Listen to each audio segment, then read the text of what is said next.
যমুনা সেতু উত্তরবঙ্গের যোগাযোগ মাধ্যমের সবচেয়ে বড় অবদানের একটি সেতু।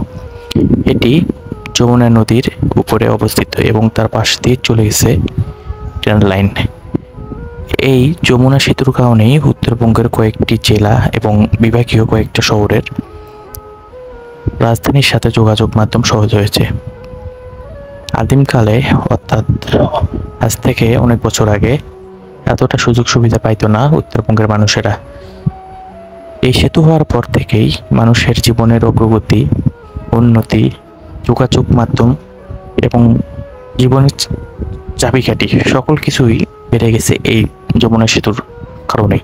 একটা দেশের যোগাযোগ ব্যবস্থা যেমন যতটা ইম্পর্টেন্ট, তার থেকে ইম্পর্টেন্ট যোগাযোগ ব্যবস্থা সঠিকভাবে তৈরি করা। ঠিক এইরকম আমাদের এই যমুনা সেতুর কারণে উত্তরবঙ্গের সাথে অর্থাৎ রাজশাহী, নওগাঁ, বগুড়া, জয়পুরহাট এবং দিনাজপুর থেকে শুরু করে আরও আদার্স যে কয়েকটা জেলা আছে এবং বিভাগীয় শহর আছে সেগুলোর সাথে বাস যোগাযোগের সুবিধার একমাত্র মাধ্যম এবং বাহক এই যমুনা সেতু। এই যমুনা সেতুর মাধ্যমে যে কত মানুষের আয় রোজগার এবং রুজি হয়ে থাকে তা কল্পনীয়। তো যাই হোক, আমি যতটুকু পারছি আপনাদেরকে আমি যমুনা সেতু দেখাচ্ছি। যমুনা সেতু দেখতে যতটা সুন্দর এবং পার হতেও অনেক সুন্দর, প্রায় 3 কিলোমিটার প্লাস এই যমুনা সেতু। যমুনা সেতুর সাইডে এক সাইডে রেল লাইন এবং আরেক সাইডেও একটা রেল লাইন আছে, আপনারা দেখতে পাচ্ছেন। এক সাইডে বাস এবং আরেক সাইডে রেল লাইন। এবং যেহেতু এখন বর্ষাকাল চলতেছে, যথেষ্ট পরিমাণ পানি আছে, অনেক সুন্দর লাগতেছে।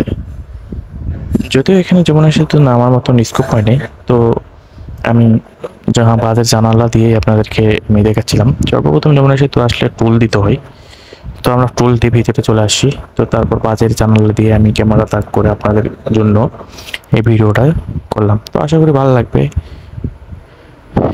তো ওনাকে ভাবতেই পারেন যে যমুনা সেতু ভিডিও করার মতন কি বা আছে। আসলে তেমন কিছু না থাকলেও এটা খুব ইম্পর্টেন্ট, কারণটা হচ্ছে এই যমুনা সেতুর মাধ্যমে একমাত্র উত্তরবঙ্গের যোগাযোগ উন্নত হয়েছে, যা পূর্বে ছিল না।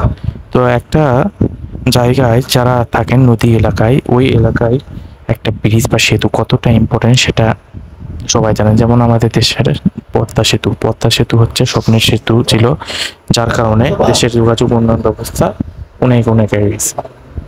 তো যাই হোক, আপনারা দেখতে পাচ্ছেন পদ্মা সেতু না হলেও যমুনা সেতুর অপরূপ সৌন্দর্য দুপুরের বেলা। এবং এই যে দেখেন বাস থেকে অসম্ভব সুন্দর লাগতেছিল। তো যাই হোক, আপনারা এনজয় করেন, ভালোভাবে দেখেন। পরবর্তীতে আরও কোনো নতুন জায়গায় নিয়ে যাব। সেই পর্যন্ত ভালো থাকবেন, সুস্থ থাকবেন এবং আশা করি ভালো লাগবে। ধন্যবাদ।